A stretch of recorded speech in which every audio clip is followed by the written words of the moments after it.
හරි.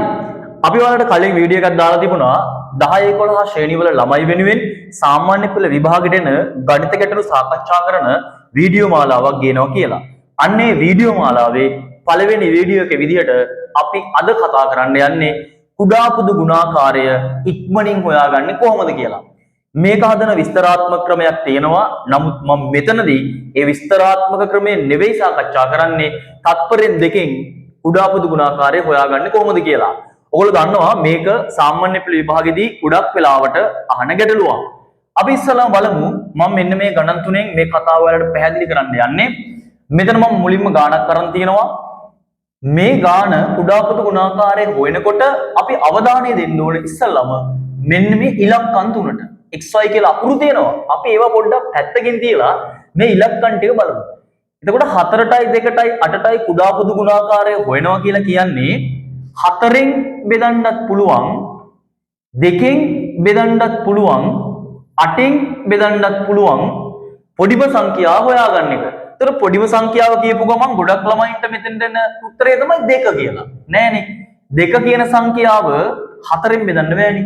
4 කියන කෙනා 2න් බෙදන්න පුළුවන්. නමුත් 2 කියන කෙනා. එතකොට මෙන්න මේ හිස්තැනට වැටෙන්න ඕන එකම සංඛ්‍යාවක්. හැබැයි ඒ සංඛ්‍යාව මේ තුන් දෙනාගෙන්ම බෙදන්න පුළුවන් වෙන්න එපයි. එතකොට මේ තුන් දෙනාගෙන්ම බෙදන්න පුළුවන් වෙන්න නම් ඒ සංඛ්‍යාව මේ තුන් දෙනාට වඩා වැඩි හෝ මේ තුන් දෙනාගෙන් කෙනෙක්ට සමාන කෙනෙක් වෙන්න එපයි. ඒ නිසා අපි මොකද කරන්නේ? මේ ඉලක්කම් තුනෙන් ලොකුම ඉලක්කම අපි තෝරගන්නවා. ඒ කියන්නේ 8. ඊට පස්සේ අපි මොකද කරන්නේ? 8 ගුණාකාර වලින් හිතලා බලනවා. ඒ කියන්නේ ඉස්සල්ලාම මේ තැන් වලට 8 දාලා බලනවා. 8 4න් බෙදනවනේ බෙදෙනවා. 8 2න් බෙදනවනේ බෙදෙනවා. 8 8න් බෙදනවනේ.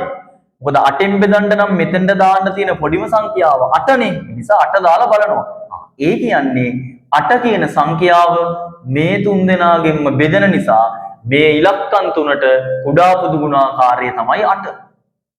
අකුරු වලින් අපි ගන්නේ වෙනස් වෙනස් අකුරු වලින් තියෙන වැඩිම අගයන් ටික. එහෙනම් x ගෙන් තියෙන වැඩිම අගය x වර්ගය, y ගෙන් තියෙන වැඩිම අගය y වර්ගය, xy ට අමතරව වෙනස් ඉලක්කම් මෙතන නැති නිසා ඔන්න කුඩා පුදු ගුණාකාරය 8යි xy x වර්ග y වර්ග කියලා එනවා. බලමු මේ ගාන.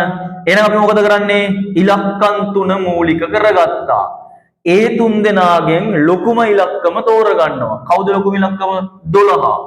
එහෙනම් අපි 12 දාලා බලමු. 12 3ෙන් බෙදෙනවද? ඔව්. 12 8ෙන් බෙදෙනවද? නෑනේ. 12ට 8 ගොඩවල් නෑනේ.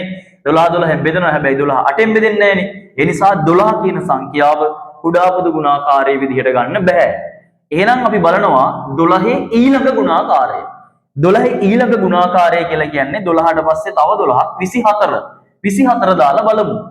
12න් බෙදන්න දෙයක් නැහැ. කොහොමත් අපි 12න් බෙදෙන ඒවානේ ගන්නෙ. නිසා මේ දෙන්නගෙන් බෙදෙනවද කියලා බලුවනම් ඇති. 24 3ෙන් බෙදෙනවද? ඔව්. 24ට 3 ගොඩවල් තියෙනවනේ 8ක්. 8 8ෙන් බෙදෙනවද 24? ඔව්නේ.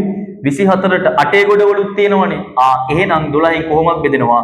මේ තුන් දෙනාට පොදු වෙන කුඩා පුදු ගුණාකාරයේ ඉලක්කම තමයි 24.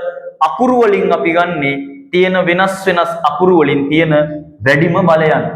x ඉන්නවා x ගේ වැඩිම බලය x වර්ග, y ගේ ඉන්නවා y ගේ වැඩිම බලය y වර්ගය, x ටයි y ටයි අමතරව වෙන ඉලක්කම් මෙතන නැහැ. ඊළඟට අපි බලමු මෙන්න මේ වගේ ගාණක් හදාගන්නේ කොහොමද කියලා. මේ වගේ ගාණක්. එයාගේ ඉලක්කම් නැහැ. ඉලක්කම් නැත්තම් මේ ගාණ හරි ලේසි. ඇයි? ඉලක්කම් වල කුඩා පුදු ගුණාකාරය හොයන්න දෙයක් නැහැනේ. ඒ නිසා මොකද අපි කරන්නේ? අකුරු වලින් තියෙන වැඩි මේව ගන්නවා. වෙනස් වෙනස් කට්ටියකින්. මෙතන ඉන්නවා වෙනස් අකුරු තුනක්. එතකොට A අකුරේ වැඩිම ඉන්නේ A ගේ දෙවෙනි බලය නැත්නම් A වර්ගය, B ගේ වැඩිම ඉන්නේ B වර්ගය, C ගේ වැඩිම කියලා එකක් නැහැ. ඉන්නේ එක්කෙනයි. එයාව ගන්න වෙනවා. මොකද වෙනස් වෙනස් කට්ටියකින් තියෙන වැඩිම හැම කෙනෙක්ම ගන්න ඕන. බෑ හැම කෙනෙක්ම ගන්න ඕන. ඔන්න එහෙනම් මම හිතනවා පැහැදිලි ඇති කියලා. අපි ඊළඟට බලමු මේ කියලා දුන්න ටික පාවිච්චි කරලා සාමාන්‍ය පෙළ විභාගෙට මේ දක්වා ඇවිත් තියෙන ගණන් ටික කොහොමද හදන්නේ කියලා. ඔන්න ඔයගොල්ලන්ට දාලා තියෙනවා 2016 ඉඳලා 2025 වෙනකන් සාමාන්‍ය පෙළ විභාගෙට ආපු කුඩා පුදු ගුණාකාර හා සම්බන්ධ ගණන් ටික අපි කලින් පැහැදිලි කරගත්තා. ඉක්මනින් ලේසියෙන් මේ වගේ උත්තරය හොයන්නේ කොහොමද කියලා. එහෙනම් ඕගොල්ලෝ මෙන්න මේ ගණන් ටික හදලා තියාගන්න. අපි ඊළඟ වීඩියෝ එකකින් මේ වගේ උත්තරත් එක්ක ආයෙ හම්බෙමු. ඒ වගේම ඔයාගේ නංගිට මල්ලිට දුවට පුතාට යාළුවට මේ වීඩියෝ එක අනිවාර්යෙන් ෂෙයා කරන්න. මොකද එයා 10 11 ශ්‍රේණි වල ළමයෙක් නම් එයා සාමාන්‍ය පෙළ විභාගෙට මුහුණ දෙන්න ඉන්න ළමයෙක් නම් මේ වීඩියෝ එක එයාට අනිවාර්යෙන් උදව්වක් වෙයි. ඒ වගේම මේ වගේ වීඩියෝ මේ වගේ චූටි ගණන් පැහැදිලි කරන ඒවා ඉක්මනින් උත්තරේ හොයාගන්න ඒවා අපි ඉස්සරහට ගොඩක් ගේන්න බලාපොරොත්තු වෙනවා. ඕගොල්ලොන්ට කරන්න තියෙන්නේ අපිව YouTube එකේ subscribe කරන එක සහ Facebook එකේ සහ TikTok එකේ follow කරලා තියාගන්න. අනිවාර්යෙන් මේ වීඩියෝ එක ඔයාගේ යාළුවාට share කරන්න.